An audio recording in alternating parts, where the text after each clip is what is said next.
The moon এবং hermit, তোমার পার্টনারের এনার্জি পুরোপুরি কিন্তু মানে খারাপ হয়ে রয়েছে, ঠিক আছে? পুরোপুরি আমি বলবো মুড সুইং, অ্যাংজাইটি, ডিপ্রেশনের মধ্যে সে পড়ে যাচ্ছে এবং এই অ্যাংজাইটি ডিপ্রেশনের মধ্যে থেকে থেকে কিন্তু তার মানে হতে পারে শরীর অসুস্থ হয়ে যাচ্ছে, কিচ্ছু ভালো লাগছে না। এবং হারমিট এনার্জি মানে পুরোপুরি নিজেকে একা করে নিয়েছে, অ্যালোনেস এনার্জিতে, মানে চেষ্টা করছে যে এই পরিস্থিতি থেকে নিজেকে বার করতে, কিন্তু পারছে না। হতে পারে 10টা মানুষের সাথে যদি বসেও থাকে, 10টা মানুষের সাথে ঘুরছে, 10টা মানুষের সাথে কথাও বলছে, তাও ভেতরে শান্তি নেই, ঠিক আছে? ওর কিন্তু মনে আজকে এক ফোঁটাও মানে আনন্দ নেই, পুরোপুরি একটা নেগেটিভ এনার্জি, পুরোপুরি মানে মুড সুইং হচ্ছে, প্রচুর প্রচুর ইমোশন, ঠিক আছে? প্রচুর প্রচুর ইমোশন।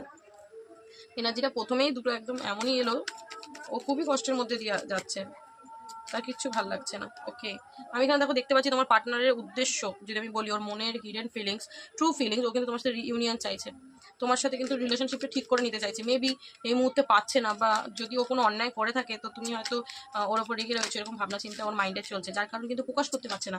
বাট ফিলিংস কিন্তু প্রচুর রয়েছে, এবং আমি বলবো যে ও কিন্তু তোমার সাথে রিইউনিয়ন চাইছে, এবং সেইটা নিয়েই সারাদিন ভাবনা চিন্তা করতে পারছে, করছে, দেখছো? Page of Vance energy.